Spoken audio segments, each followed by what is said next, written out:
Hello, everybody. This is part 9 of Wendi's book. This is our story, and this is the last summary of the book. Thank you so much for listening to these summaries, and your insights have been super helpful, and I'm so glad I could help those of you who didn't order the book and want to take the time to read it. And I was happy to do it for all of you guys and get a little bit more insight into Wendi's mind at the time before the murder of Dan Markel. And I'm going to be sharing a part 10 that is going to be the most shocking things that I found in the book. Whether you think Wendi is innocent or guilty, I think that these things are important, and whether they make her look good or bad, I think that it's definitely important to come to light for the sake of Dan Markel. So let's move on to chapter 37. Mila is being ghosted by the father of her unborn baby.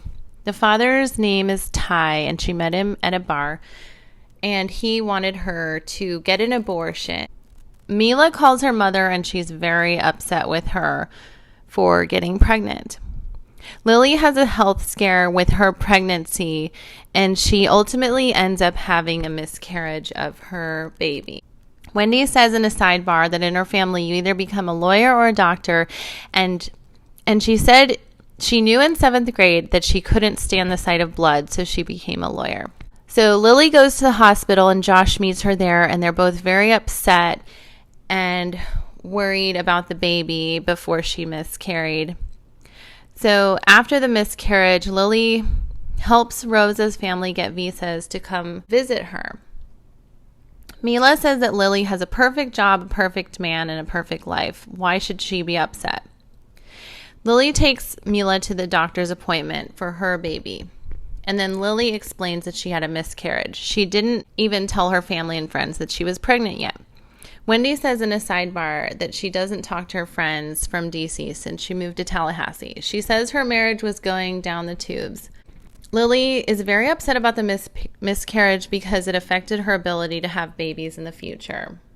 And Lily is jealous of Mila for being pregnant. Lily tries to talk to Josh about it, but he's not happy about things and thinks Lily is overstepping her boundaries as an immigration lawyer. Lily says they fight over stupid things, and they fought over a dinner plate that dropped and almost cut Lily's foot. Lily is afraid that Josh is going to run off with one of his students, and she says that they have about 30 arguments a month and that she wants to go back to Washington, D.C. Lily said she's tired of fighting with Josh. And then in a sidebar, Wendi or Lily, I'm not really sure who these sidebars are, but it sounds like it's Lily, but more like Wendi. She said that she made things too easy for Josh, and he never had to win her love. Everything happened so quickly, then it was falling apart like a house of cards with no support. And they were away from their support system. Lily said that she wanted to leave twice in the past 2 years, but stayed to help the human trafficking problem in Hiawassee Springs for her clients. Mila ends up having the baby and gives the baby to Lily to find a new home. Lily decides to adopt Mila's baby because Mila has left town and she cannot afford to take care of the child. Josh is very unhappy with Lily for deciding to adopt the baby. Josh leaves the house and they decide to separate. Lily decides to name the baby with her last name, Walker. Sound familiar, you guys? Lily and Josh decide to go their separate ways, and Lily seems happy raising Mila's baby as her own.